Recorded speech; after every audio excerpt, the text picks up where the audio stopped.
આર્જેન્ટિનામાં આર્થિક સુધારા બિલનો વિરોધ. લોકોએ રસ્તા પર વાહનો સળગાવી પેટ્રોલ બોમ્બ ફેંક્યા. પોલીસે તેને રોકવા માટે મરીના સ્પ્રેનો ઉપયોગ કર્યો.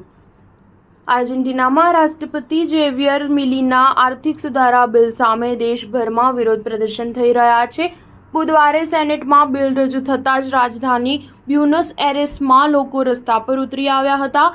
લોકોએ કોંગ્રેસની બહાર વિરોધ કર્યો હતો. આ દરમિયાન પોલીસે તેમને હટાવવા માટે ટીયર ગેસ, રબર બુલેટ અને વોટર કેનનનો ઉપયોગ કર્યો હતો. પ્રદર્શનકારીઓએ પેટ્રોલ બોમ્બ ફેંક્યા અને પથ્થરમારો પણ કર્યો હતો.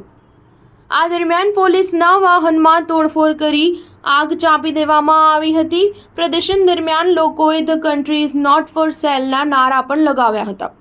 વિરોધીઓએ વાળ અંગોળીને સાંસદમાં પ્રવેશવાનો પ્રયાસ પણ કર્યો હતો. તેઓએ સુરક્ષા અધિકારીઓ પર પથ્થરમારો કર્યો હતો. આના પર અધિકારીઓએ તેમને દૂર કરવા માટે મરીના સ્પ્રેનો ઉપયોગ કર્યો હતો. વિરોધ પક્ષના ઘણા સાંસદોએ પણ પ્રદર્શનમાં ભાગ લીધો હતો.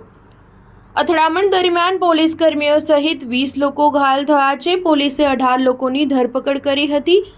ઘાયલ સાંસદોને પણ સારવાર માટે હોસ્પિટલમાં દાખલ કરવામાં આવ્યા છે.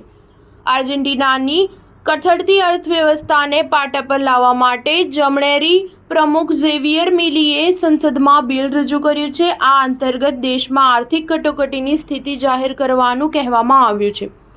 આ ઉપરાંત પેન્શનમાં ઘટાડો અને મજૂર અધિકારોમાં ઘટાડા માટે પણ જોગવાઈ કરવામાં આવી છે. ડાબેરી રાજકીય પક્ષો, મજૂર સંગઠનો અને સામાજિક સંગઠનો આ પ્રસ્તાવનો વિરોધ કરી રહ્યા છે. લોકો કહે છે કે આ બિલ દેશને 100 વર્ષ પાછળ લઈ જશે. આર્જેન્ટિનાના કટ્ટર રાષ્ટ્રવાદી અને જમણેરી નેતા ઝેવિયરે ગયા વર્ષે નવેમ્બરમાં રાષ્ટ્રપતિ પદ સંભાળ્યું હતું. તેમણે સરકારી ખર્ચ પર લગામ લગાવવાનું વચન આપ્યું હતું.